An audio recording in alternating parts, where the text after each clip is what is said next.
Hello दोस्तों, मैं हूं स्टीव हैकर और मैं आज की वीडियो में आपको एथिकल हैकिंग के बारे में बेसिक टू एडवांस सारी चीज़ें बताने वाला हूं और आप इसी साथ में किस तरीके से एक अच्छा एथिकल हैकर बन सकते हो इसके बारे में भी आपको जानकारी दूंगा।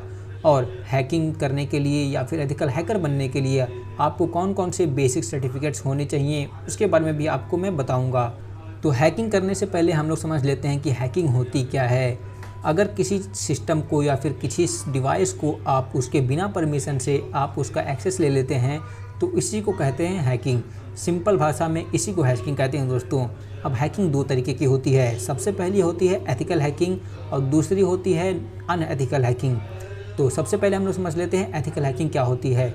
एथिकल हैकिंग में आप लीगल काम करते हैं और आप किसी के लिए काम करते हैं। इसका मतलब ये है कि आपको कोई रोल दे दिया जाएगा, आपको कोई टास्क दे दिया जाएगा कि आपको इस सिस्टम्स के अंदर जो भी खामियां हैं, जो भी कमियां हैं, उनको पता करके आपको बतानी रहेंगी और ये आप किसी की परमिशंस लेने के बाद ही करोगे। तो ये चीज़ जो है एथिकल हैकिंग है। अब दूसरे तरीके से है अनएथिकल हैकिंग।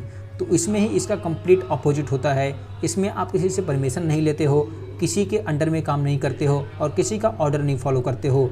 आप भी आपकी मर्ज़ी के हिसाब से किसी को भी अटैक कर सकते हो और किसी के भी डेटा चुरा सकते हो। इसी चीज़ को बोलते हैं अनएथिकल हैकिंग। तो इसी के साथ में मैं आपको बता देता हूँ कि हैकर्स कितने टाइप्स के होते हैं। तो सबसे पहले आते हैं ब्लैक हैट हैकर्स। ये सबसे खतरनाक हैकर्स होते हैं और ये अनएथिकल हैकर्स भी होते हैं। इनका काम ये होता है, ये जो चाहें वो हैक कर सकते हैं। अब ये सिस्टम्स के अंदर सबसे पहले किसी न किसी कमी को ढूंढते हैं और उसी कमी के हेल्प से ये किसी सिस्टम्स को कॉम्प्रोमाइज़ कर देते हैं। कॉम्प्रोमाइज़ इन द सेंस उस सिस्टम का एक्सेस ले लेते हैं इल्लीगल तरीके से और वहाँ के जितने भी डेटा हैं उसको डंप करा देते हैं अपने डिवाइस पे या फिर उन सारी चीज़ों को चुरा लेते हैं। दूसरे हमारे जो हैकर्स होते हैं वो होते हैं वाइट हैट हैकर्स। ये हैकर्स एथिकल हैकर्स भी होते हैं जो किसी के लिए काम करते हैं। वाइट हैट हैकर्स को एथिकल हैकर और पेनिट्रेशन टेस्टर भी कहा जाता है। इनका काम ये होता है कि ये किसी सॉफ्टवेयर या फिर किसी वेबसाइट के अंदर कौन कौन सी खामियां हैं, कौन कौन से प्रॉब्लम्स हैं, इस चीज़ को पता करके उनको बताना रहता है। और जो हमारे तीसरे टाइप के हैकर्स होते हैं वो होते हैं ग्रे हैट हैकर्स। अब ये जो हैं हाइब्रिड होते हैं। इसका मतलब ये है कि ये जो हैकर्स होते हैं ये ब्लैक हैट हैकर्स और वाइट हैट हैकर्स दोनों का काम कर सकते हैं। तो ये सारी चीज़ें थी बेसिक जो आपको पता होनी चाहिए थी। अब कुछ ऐसी भी चीज़ें हैं जो आपको एथिकल हैकिंग जानने से पहले पता होनी चाहिए, जैसे कि नेटवर्किंग के बारे में। आपको नेटवर्किंग में सारी चीज़ें पता होनी चाहिए कि किस तरीके से आप इंटरनेट पे काम करते हैं या फिर किस तरीके से आपका डेटा इंटरनेट पे एक जगह से दूसरी जगह जाता है। इन सारी चीज़ों के बारे में आपको भी पता होना चाहिए।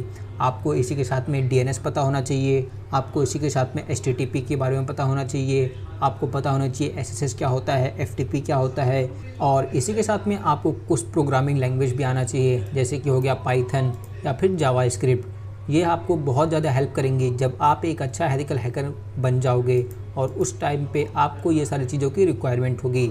इसी के साथ में आपको ऑपरेटिंग सिस्टम्स के बारे में पता होना चाहिए, जैसे कि विंडोज़, काली लिनक्स, उबंटू और भी ढेर सारे टाइप्स के सॉफ्टवेयर्स होते हैं, ऑपरेटिंग सिस्टम्स होते हैं जिसके बारे में आपको पता होना चाहिए, जो कि मैं आपको आगे वीडियो में बताऊँगा।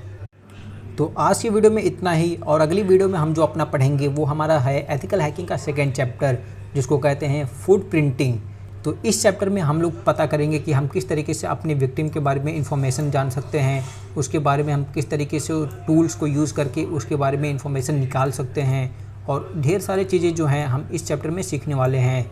और इसी चैप्टर में मैं आपको ढेर सारे टूल्स सिखाऊँगा, जैसे कि Nmap, माल्टेगो और भी नेसेस जैसे टूल्स आपको सिखाऊंगा।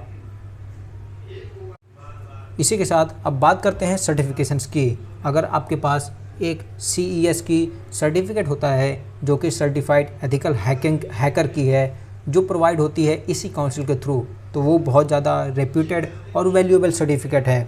ये सर्टिफिकेट आपके पास होने के बाद आपको काफ़ी ज़्यादा डिमांड मिलती है एक अच्छी जॉब पाने के लिए।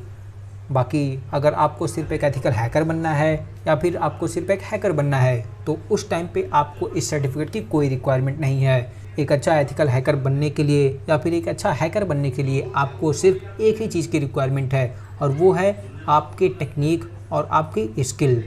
तो मिलते हैं अगली वीडियो में। Thank you so much.